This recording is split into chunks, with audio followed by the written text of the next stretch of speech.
Hello,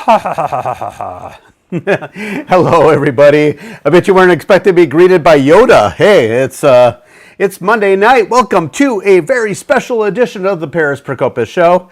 It's been a while since the Paris Procopis Show has been on the air, and looking to be more consistent and everything. But obviously, last night we had a governor debate for the Republicans running for governor of Wisconsin. So it'll be interesting to see how it all turns out eventually. But I wanted to talk a little bit about that debate. It was actually the first debate where all the candidates, or at least the ones that are left, would face off. Well, and more on that in a little bit. But let's get started.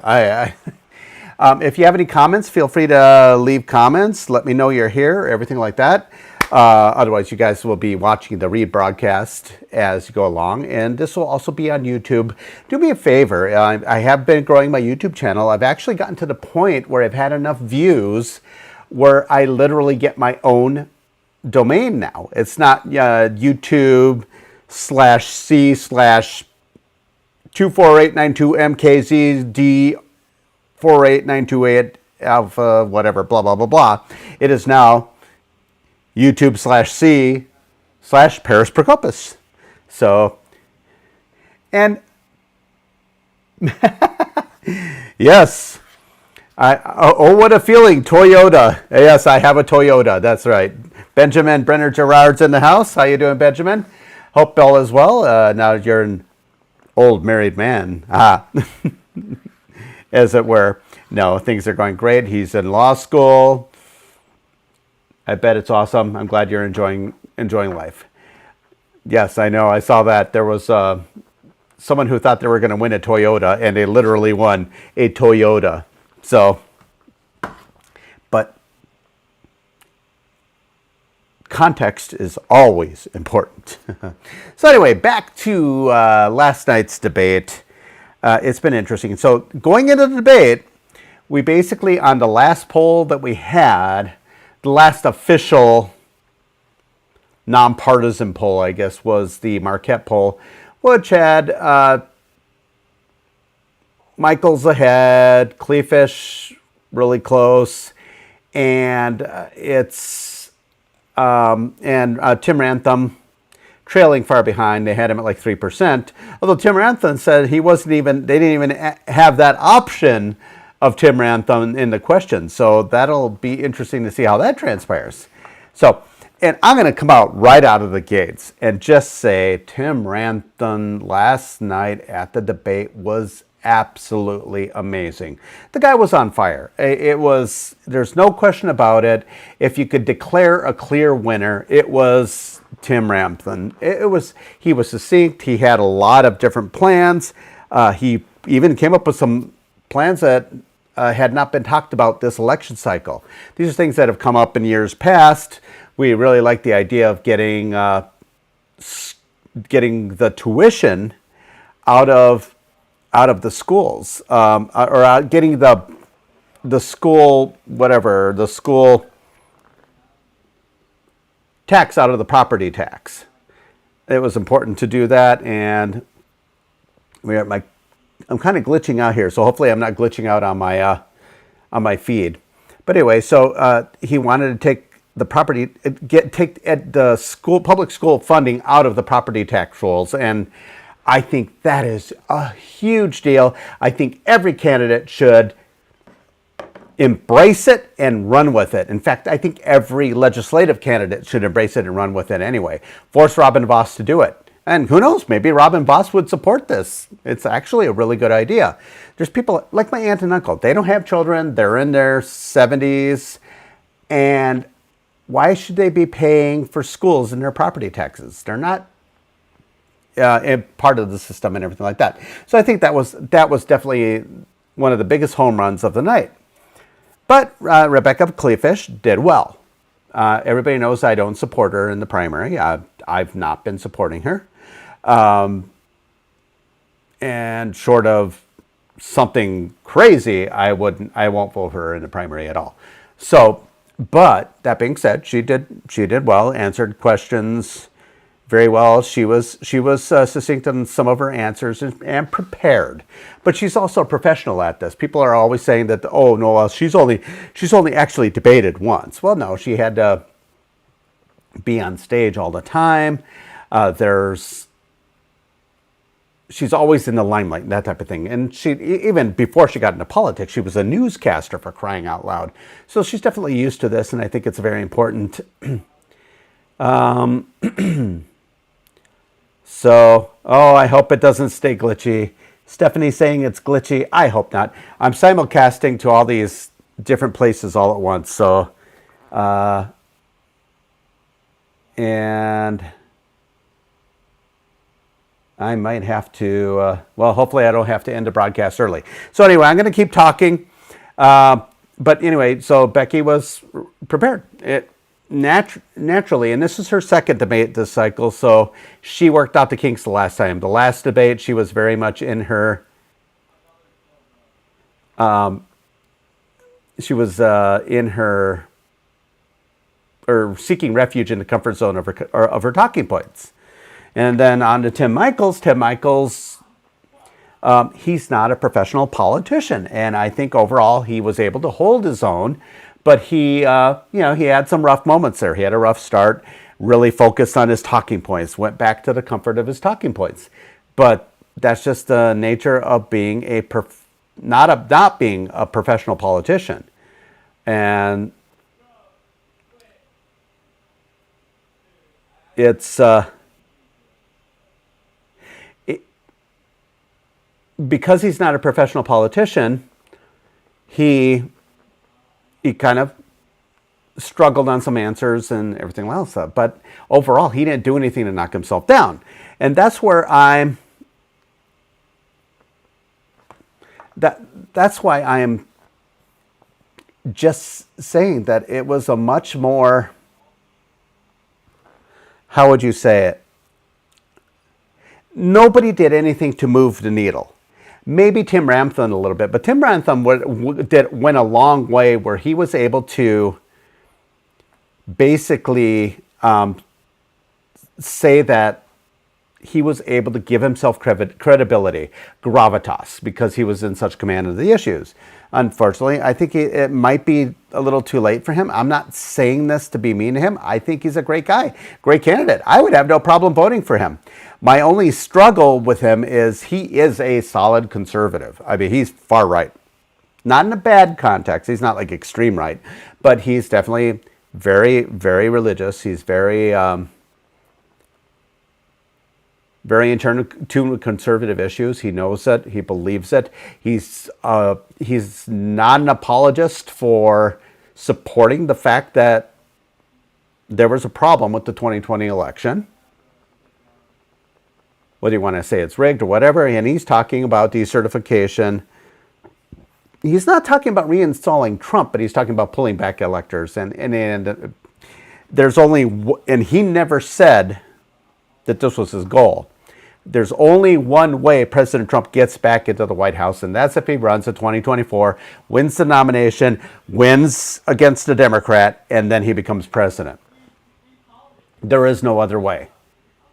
And it is what it is. But it's a very important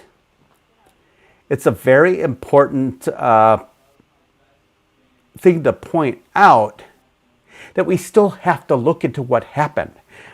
The Supreme Court came in, and that's where, my next point here, the moderators were horrific. They weren't fair at all. First of all, you ask a question, and then you ask a different question of the different candidate, then you ask a different question of the different candidate. They didn't have candidates answer the same question. So nobody was able to get their answer to some issues that were important to them, whatever it was. They all answered the abortion question. I think that was the only question that they all answered, because the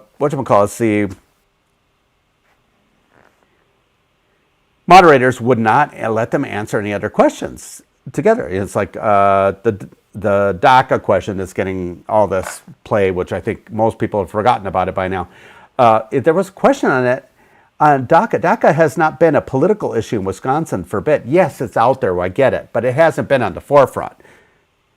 People are more concerned with putting food on the table, the expensive groceries, the expensive gasoline. Employers can't find employees, things like that. Those are the important things. The DACA question, I actually thought she said DECA. I was in the audience, so they didn't have the mics turned on high enough, and maybe it's my own problem from listening to too much loud music when I was a kid. Too much night clubbing in my teenage years and my early 20s. But I had trouble with it. She was saying DECA, and the reason why I know about DECA is my brother was in that program when he was in high school, so I knew a little bit about it. And I'm going to try to turn down the stream a little bit. Bear with me. This is a live show, so every once in a while you get a little glitchy.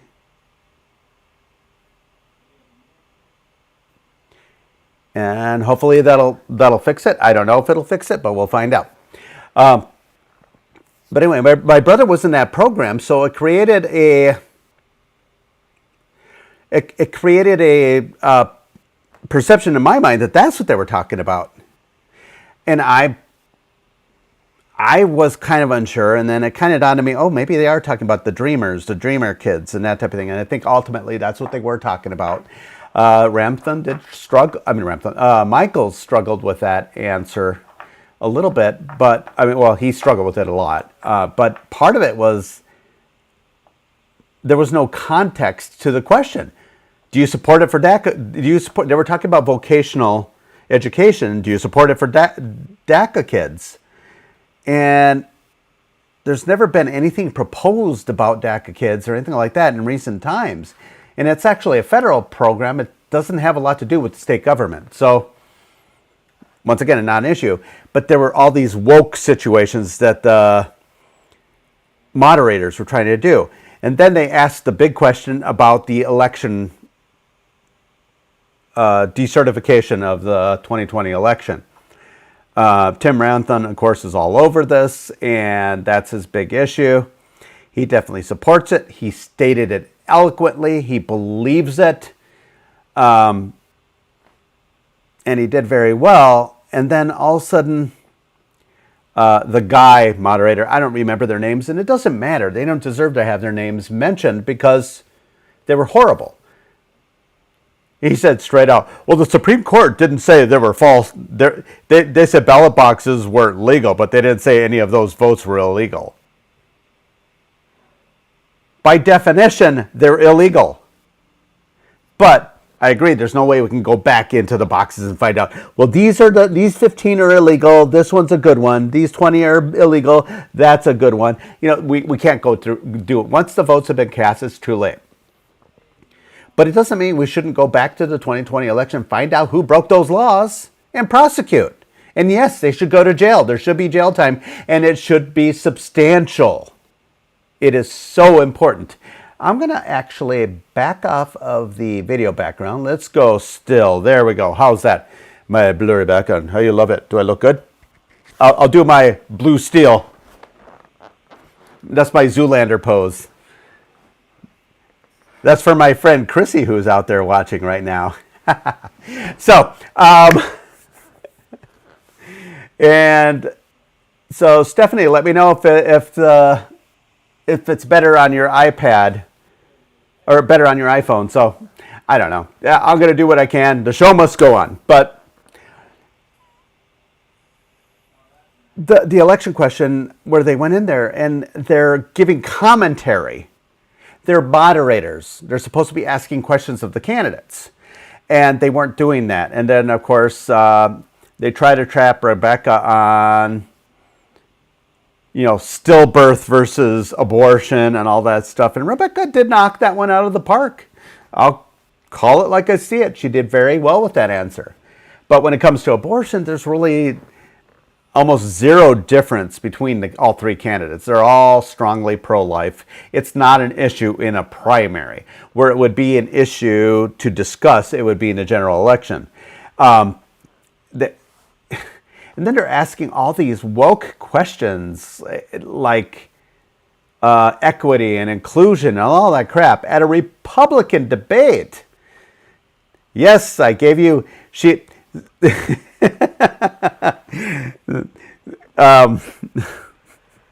Sorry, Chrissy, you really wanted me to give you a shout out. And also for Kimberly out there, I hope she's watching. She hasn't commented, so I don't know if she's watching. I promised shout outs today, so, and there you go. Now you guys owe me big time. Ha! But they won't come on camera because they're shy. They're not attention whores like I am. I like to be on camera. But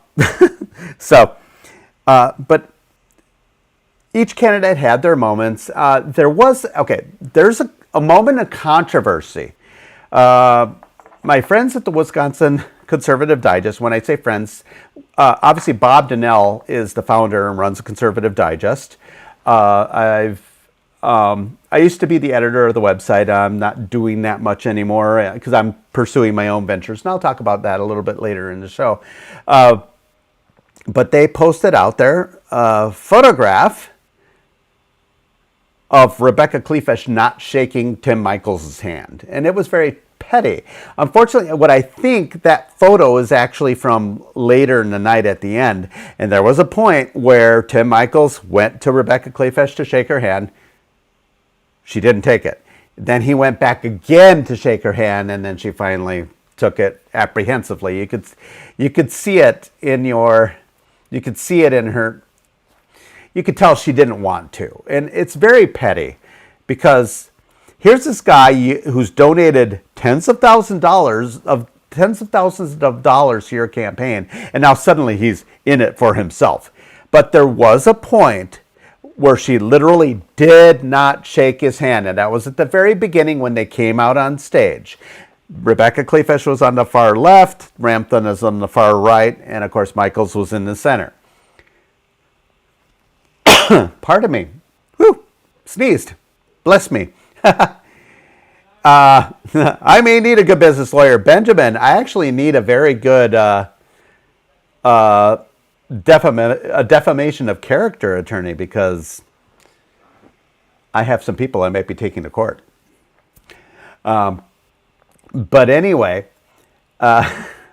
so they announced Rebecca Kleefisch. She comes out on the stage. Yay!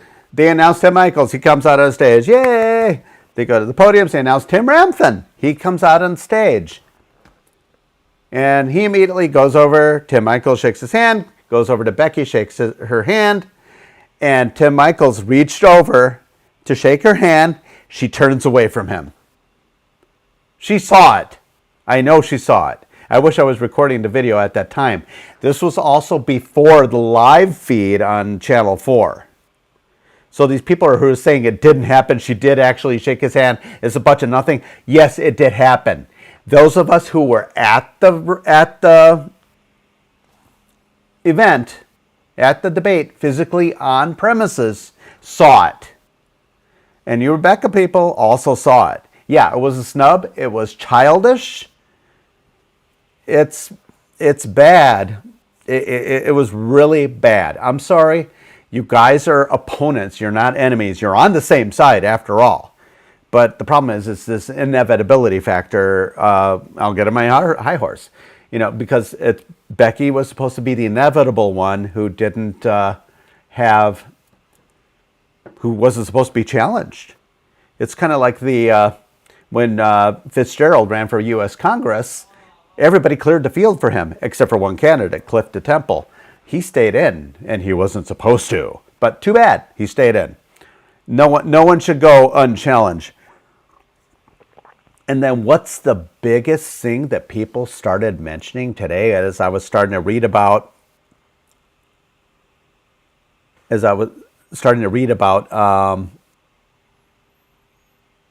different comments and stuff like that.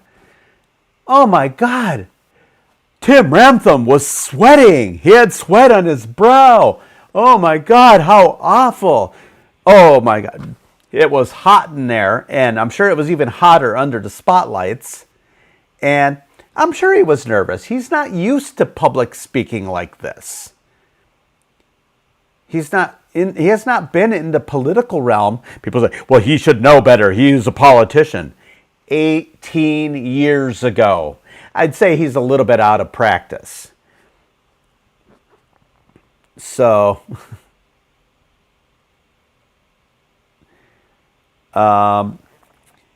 Chrissy, it appeared that Ramthun was speaking with Charles after the debate, and she thanked him for showing up. Oh yeah, that was the other childish one. And thank you for showing up to Tim Michaels. It's like, it was a snippy little remark.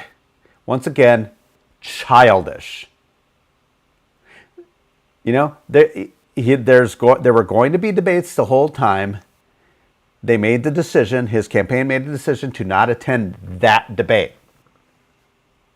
And Becky, I know several forums that you weren't willing to attend, and I actually have emails that were sent by your political director that had all the rules and regulations of your potentially showing up. She can't be on stage at the same time as Nicholson. She can't do this. She can't do that. You got to have her entourage. You know, whatever. Like, who do you think you are? That's my biggest problem with the Kleefisch campaign. They think that she's entitled to this, and I have a huge problem with that. Huge problem. But then suddenly, when it started looking like Nicholson was going to drop out of the race, it was at that debate, and by far, Nicholson definitely won that debate without question. She was suddenly being nice to him because Nicholson hadn't budged past that 10, 11%. There's no way he could compete, and now we know, we looked at his campaign finance records. He was about $500,000. There's no way he was going to be able to compete. Even Becky's raised $3 million. It would have been next to impossible. Not impossible, but next to impossible. I think that type of childishness is a major problem. And I think that's why Becky capped off at 32% after 3 years of campaigning. She was at 30% and then got the Walker endorsement. The Walker endorsement pushed her to 30%, which I've written about this several times in the Wisconsin Conservative Digest, in Wisconsin Right Now.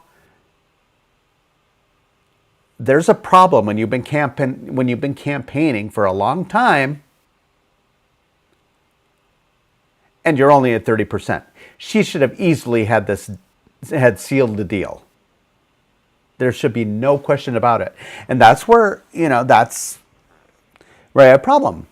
And that's why the polling was showing that. And then there's also an internal poll that the Michaels people shared. It showed Michaels over 40%, and he's ahead of Becky by 9 or 11 or something like that, but well outside the margin of error. The margin of error was like 4.5% or whatever. So clearly he's ahead based on this poll. It was commissioned by the Michaels campaign, but no legitimate polling organization is going to just tell someone what they want to hear, because they want to be hired by other pollsters too, or by other candidates in the future. And that's where this. But this show is going all over the place because I am being very, how would you say it? I'm being very all over the place. What can you say? Should I do that? I'll do Blue Steel one more time for Chrissy. Okay, there. That was my Blue Steel. And I don't know why Kimberly hasn't commented. She's probably not watching, that slacker. But thank you all who are watching and commenting. Stephanie is way up in the north, Door County area. Benjamin's on. Nobody said anything about being glitchy, and it doesn't look like I'm being glitchy anymore. So hopefully I'm online and alive and kicking here. So now back to the debate. A lot of commentary today. There were two talk show hosts. One of them is the regular Joe. I don't know his name, Joe something or other. He's up north. He's the one who hosted, or he was the moderator of the debate up in the Green Bay area that Tim Michaels chose not to go to. And I wrote about that, and I thought it was a very Trumpy move. And at the end, at first, my knee-jerk reaction was like everybody else's. Why in the flippin' heck is he not there? Oh, my daughter is watching. Hi, Melina. Everybody say hi to Melina. So Joe Gigante, nice Italian name. So he's my Mediterranean cousin. But anyway, he was extremely harsh on Michaels and said, oh, Michaels is unfit to be governor, blah, blah, blah, blah. And there was Meg Ellefson out in western Wisconsin, same thing. Horrible, horrible things. They're entitled to their opinion by all things, but you're a talk show host. You have a talk show. Why would you immediately alienate 50% of your account base? Just doesn't make sense to me. Yeah, and I have been very pointed and very deliberate in my articles against Rebecca Kleefisch, but I've been mainly calling her out on the record, the Walker-Kleefisch record. A few weeks ago, 2 weeks ago or whatever, I did an article on the incessant school spending. The school spending increases after the big decrease when Walker took office. It was 2011 when Act 10 was passed. They cut school spending, and rightfully so. They needed to cut the spending. There's way too much bloat there. Act 10 did what it was supposed to do, saved us a crap ton of money. And then every biennial budget thereafter, they increased spending. By 2016, Act 10 was fully instated by 2012. By 2016, we were spending more on public schools than before Scott Walker became governor. That's a problem. It's beyond contestation. You look the numbers up. DPI, look up at the Walker budgets. So yeah, and that was incessant school spending without accountability. None of this is able to be contested. I did my research and I was very thorough. It took me almost a month to write that article because I literally wanted to make sure I had everything right. And with zero accountability, schools got a crap ton of money. And guess what they did with it? Started pushing this critical race theory crap. And they started pushing this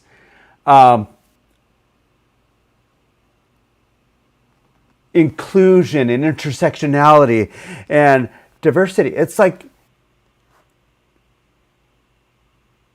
basically another word for quotas, racial quotas and racial profiling, to the point when my 16-year-old was born a racist because of his skin color, stuff like that. That's the type of stuff that they're trying to push in schools. And it's racism. Racism, no matter what direction you're going, is wrong. What if they had done the opposite? Of course, everybody would be crying foul. So that's the type of stuff, but that was funded in large part by the Walker administration incessant school spending, which Rebecca Kleefisch was part of. And Rebecca Kleefisch has been campaigning on Walker's record. She has not separated herself from him, so she owns it. It is what it is. She made the choice to do that, and I'm not sure what the... Oop, hit the button. Oh, well, now you got the motion background. Isn't that cool? Ooh. And now I'm going to disappear. Wah! Poof. Okay, I'm back. How did you like that? Do you like my special effects on the Paris Procopis Show? Isn't it exciting stuff? Come on, guys. Tell me how exciting it is. So, but anyway, so I've been very pointed on my thing. Someone's asking, who had the best K through 12 education question answer? I actually think they all answered very well. Tim Michaels actually had a very good answer on it, but his answer was incomplete. Should have gone a little bit further. I don't know. Who do you guys think had the better answer on that? Talk to me. Really should get one of you on my show here. Getting some people commenting. But And you can't be shy. But in the end, that's the type of stuff I'm doing. I'm vetting the Walker-Kleefisch administration. There was a lot of misguided information going out there about Tim Michels when he first got on the scene. Basically, and I said that if I didn't know any better, I'd say he was George Soros's evil twin brother. And I had to straighten the record on that. And then they had a situation where, you know, the whole Connecticut thing came out and stuff like that. You notice that that's all a bunch of BS. Nobody cares. Okay, the guy's rich. He has houses all over the country. Name a rich person that doesn't. And I heard him on the radio. This was about 2 weeks ago. He was on the Jay Weber show. And they were talking about the campaign ad where Rebecca Kleefisch was falsely accusing Tim Michels of wanting to raise the gas tax because of a dotted line to an organization he was the head of that apparently wanted to push for raising the gas tax, so therefore he wanted to. Well, using that logic, using Rebecca Kleefisch's logic, she just got a huge, it was $70,000 donation, campaign donation by the MMAC, the Metropolitan Association of Commerce. It's basically the Milwaukee Chamber of Commerce. $70,000 donation she got from them. They pushed for a sales tax increase. So therefore, Rebecca Kleefisch must be for a sales tax increase. You know, two could play at this game. But that's my job, to call out the hyperbole and the mythology out there and in an effort to have some truth. But, you know, record spending and inaction on schools. And I'm going to tell you about a venture I'm undertaking with my friend Ian C. Jordan. We launched a website called newsundone.com. It's newsundone.com. I wanted to have the logo on here and all that. I just didn't have time to do that. And we're doing some, you know, the story behind a story from the right perspective is our slogan. But there's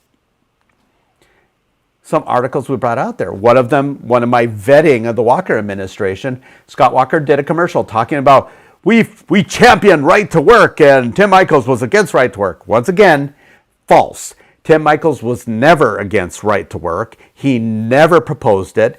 His business, which happens to be about 80% union, remember that number, his company is 80% union, and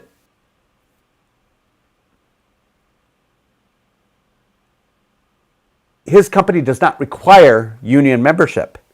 But you also have to recognize the construction industry is like 90% union. It's all over the place in the construction industry. And to do some of the big government contracts and stuff like that, it's a requirement that you're union. It is what it is. Like it, don't like it. You like it. But the person who was against right to work was none other than Scott Walker. He was out there 2012, and I quote, "I have no interest in right to work law in this state. We're not going to pursue that in the remainder of our term, and we're not going to pursue that in the future. The reason is private sector unions are my partner in economic development." Again in 2012, from our standpoint, it's never going to get to me. The reality is, we've talked about this before, private sector unions are my partner, blah, blah, blah, blah. And then it's not going to get to my desk. I'm going to do everything in my power to make sure it isn't there. This is Scott Walker. That's just 2012. Let's fast forward to 2014. The right to work legislation right now, as well as reopening Act 10 to make any other adjustments, would be a distraction for the work that we are trying to do. He was against right to work. The only reason he ended up for it was in early 2015, the legislature passed it against his wishes because they wanted to get it out there. And I believe it was against Robin Voss's wishes too, but I think he had his hand forced, and voila, we had right to work. Got to his desk, he had no choice but to sign it. And then he decided to double down on it when he ran for president at the end of 2015. He was out there running for president after leading in Iowa for a short time, for like a week. He tanked, he bottomed out, he was like at 4%, polling horribly. And in an effort to resuscitate his failing campaign, he proposed a national right to work requirement. So, but needless to say, the rest is history, and his campaign failed. And then he came back to Wisconsin and did nothing for us for the remainder of his second term. Hence the reason I have major problems with the administration. And yeah, Becky was only lieutenant governor, but never once did she stand up and fight and tell us. And hey, I want Scott Walker to do more, but he's not doing it. Yeah, they would have probably ignored her, called her a crackpot, whatever, but we would have seen that she was standing up for us. And that would have gone a long way, and she wouldn't have been polling at 30% by April of this year. She would have been at like 55%. And nobody else would have gotten in the race. But what happens is we have a situation where the voting electorate, the Republican voters, are suppressed. They're not happy with the choice of Rebecca Kleefisch. That's why Michaels was so appealing. That's why Michaels immediately springboarded past Rebecca Kleefisch. It was because of the inaction of the Walker administration. They don't want more of the same. Yeah, that 30%, they're substantial. They want more of the same. They like, and I've never at any point condemned anybody for supporting Rebecca. You have every right to do it, and I understand why people are doing it. We were out there in the front lines fighting against all the recall efforts and everything like that in 2012. I've been there. I've been in the trenches. Although people say I don't do anything for candidates, but and I don't like Becky because she's a woman. That's why I won't vote for her. Dang it, I'm a chauvinist. I'm someone who pushed for her and voted for her in 2010. She took on the good old boy network and won, and that was very appealing to me. I supported her then.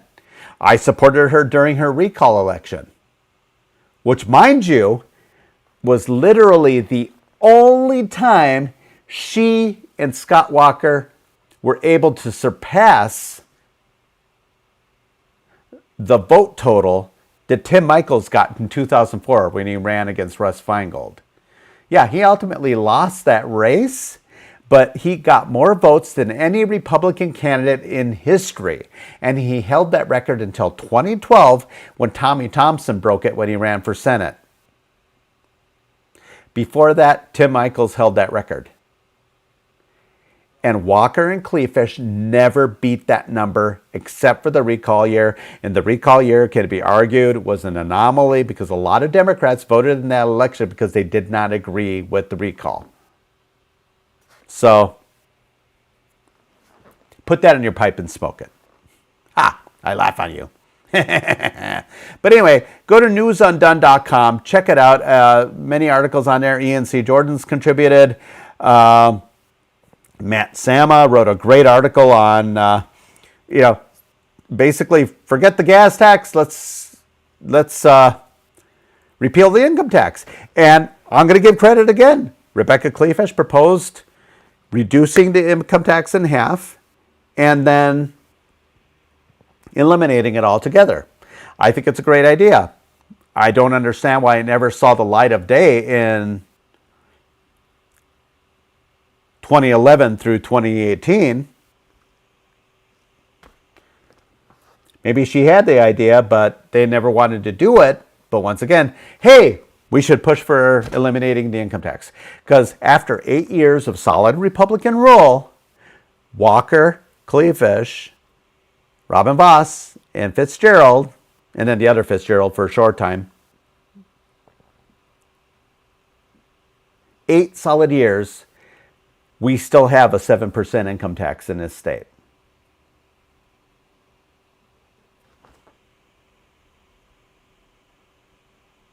Why? And Becky admitted it on stage last night at the debate. She said, well, we focus a lot on property tax.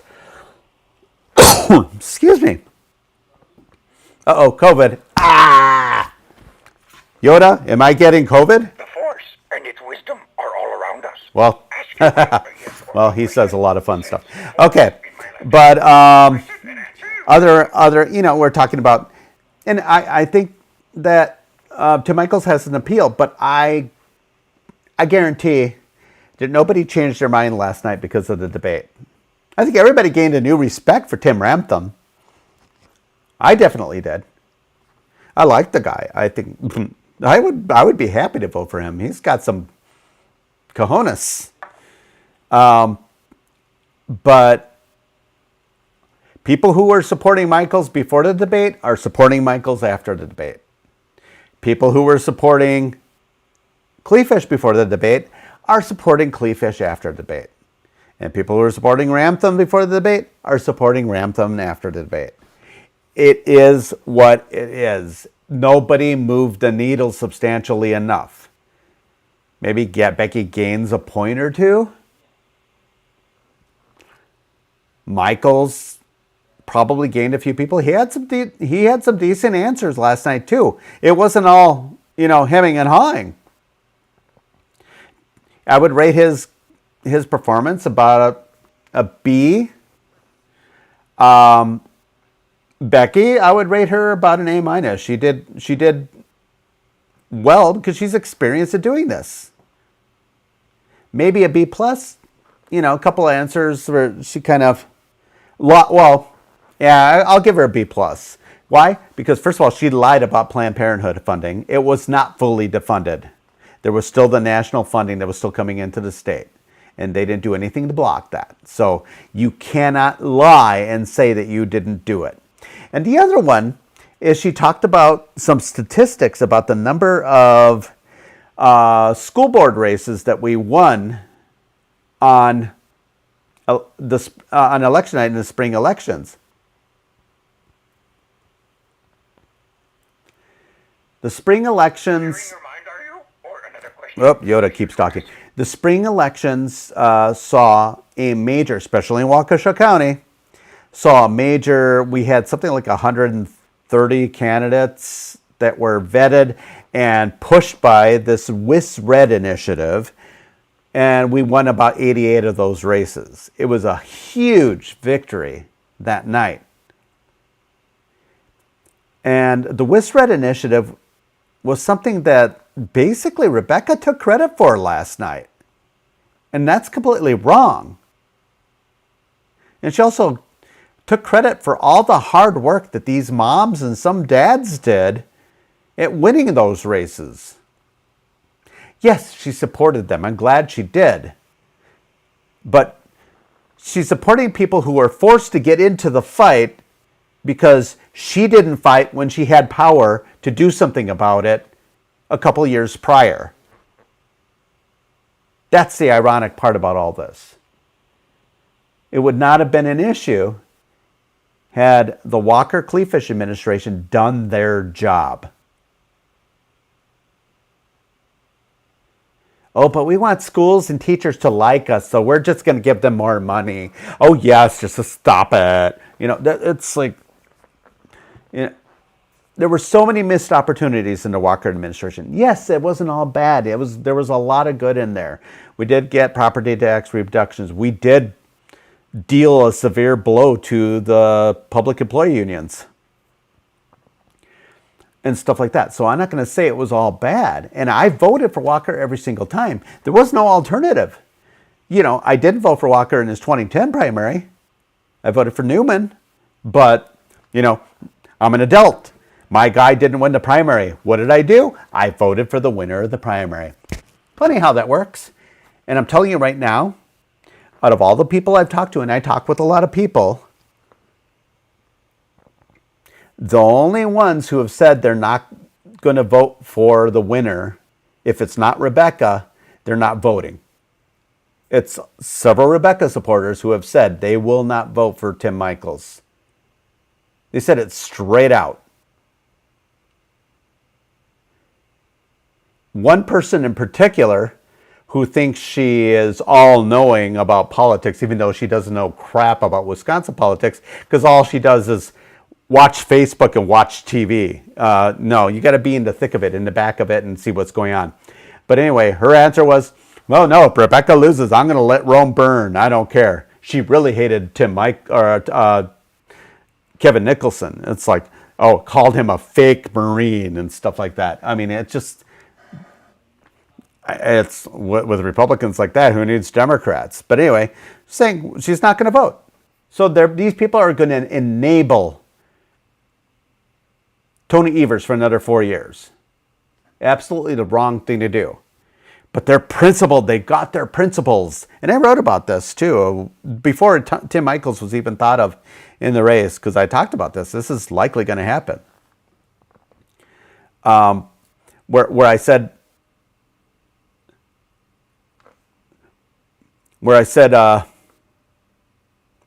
that people just aren't going to show up in support.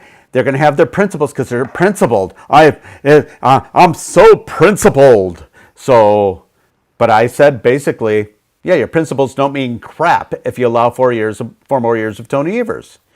And I even said, yeah, you'll still have your principles, but you'll be principled while waiting in a soup line, because that's how bad it's going to get if we get another 4 years of this train wreck. Let Rome burn. That was probably the most idiotic thing anybody's ever said to me. But this person also refused to vote for Donald Trump in 2016.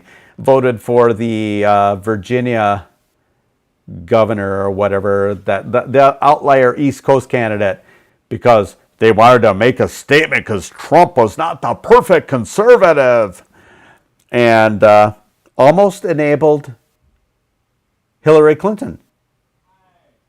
Yet right now she's taking credit and excited about Roe v. Wade being overturned. That wouldn't have happened without Donald Trump, because Ted Cruz, like the guy, he's interesting. Reminds me a little too much of a Baptist preacher, hey, can I get an amen or whatever, an evangelist kind of guy. He just always reminded me of that. I struggle with it. I love the guy's legal expertise, and I think he would have been great on the Supreme Court, but I didn't want him as president. But anyway, someone that conservative would not have won the states that Donald Trump was able to win. Pennsylvania would have never gone to Ted Cruz. Minnesota wouldn't have been as close as it was. Wisconsin would have definitely not gone for Ted Cruz. Michigan would not have gone. These are all purple states. Although, arguably, Michigan was a blue state, but yet went red for Trump. So they're excited about Roe v. Wade, but remember, Trump kept his promises by appointing conservative judges, strict constitutionalist judges. Oh well. But anyway, that's the type of mentality we're getting, and that really concerns me with the general election. And obviously, the other thing that concerns me is a lot of the things that the Democrat Wisconsin Election Commission put into place is still in place. Even like a week ago, they put down guidance that the clerks are allowed to cure ballots. Mail-in ballot. Mail-in ballot shows up, doesn't have the proper information. They can just fill it in for them. Sorry, that's not proper, and it's not legal. And that's something that has to be taken up. There is a legal challenge being, I believe it was on Friday, it was put in by Representative Janelle Brandtjen, who is a champion for this. And she needs our support. If you know Janelle Brandtjen, or if you want to call her office, thank her for everything she's doing. She's the only one that's giving Ramthun's vision a voice.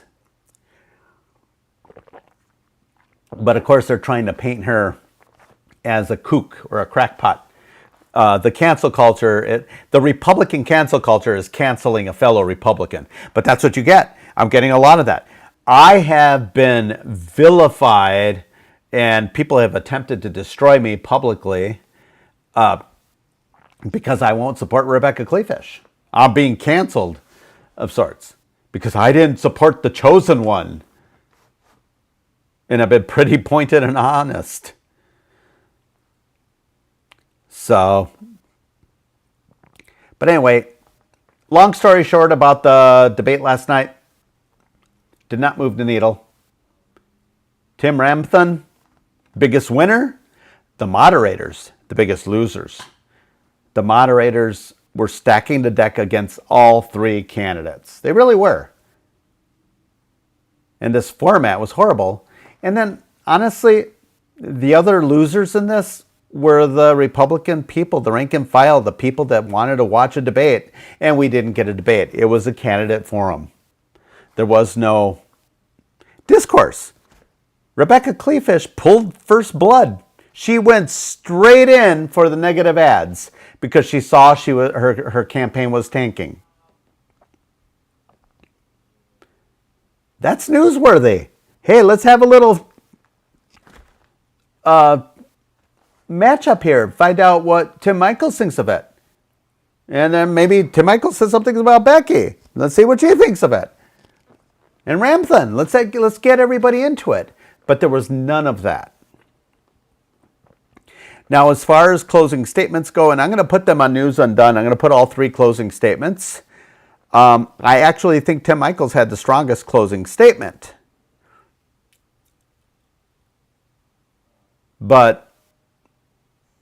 he did what he needed to do in this debate to at least create a differentiation. He focused on his leadership, his business experience. Some people didn't like it. Too bad. That's what he has. He has experience. I called into question Rebecca's experience. She went from working in a news organization to being lieutenant governor. Arguably a job that doesn't do much. Yeah, she did some things as lieutenant governor, but not much. Chrissy even made the point that she didn't think Rebecca could have been less present as lieutenant governor until Mandela Barnes. Excuse me. I think the problem is Mandela Barnes is too present.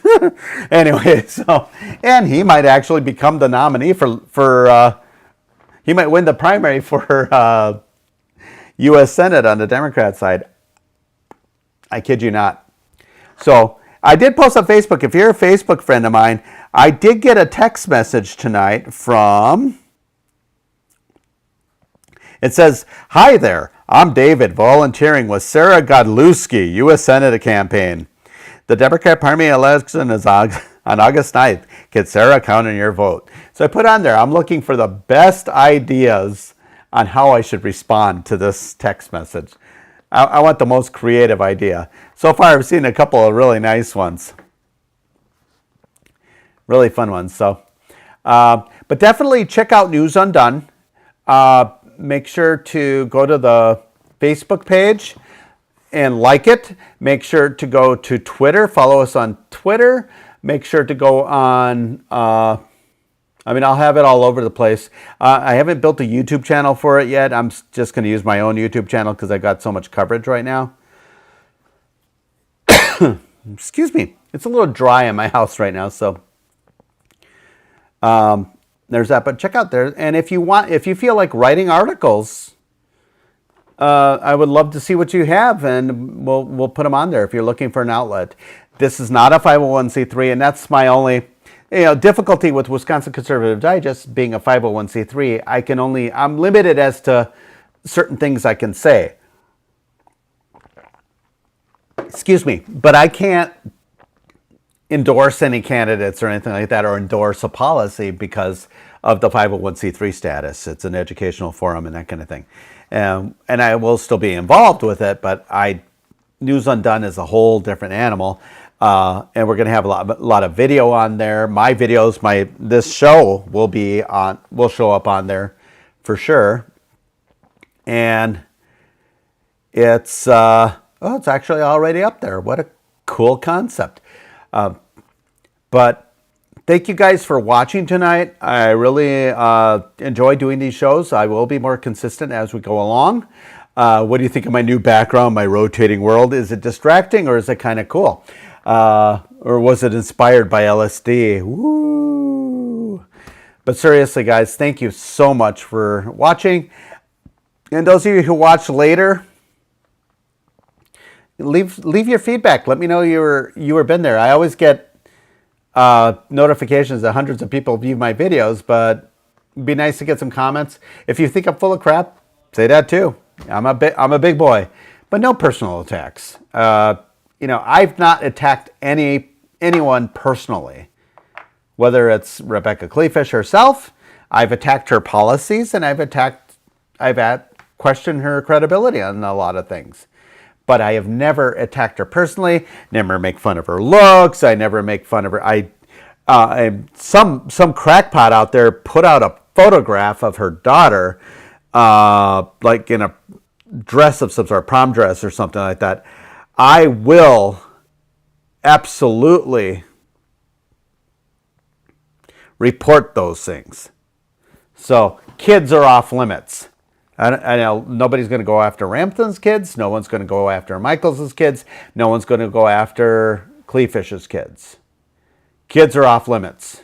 Period.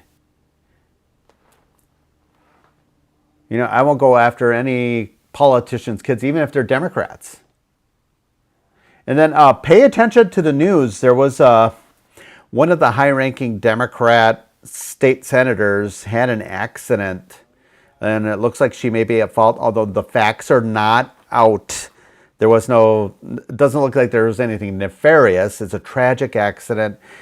She ended up killing a woman and her child who were also in the car. It was a car accident, and prayers go out to all the families, including that state senator's family.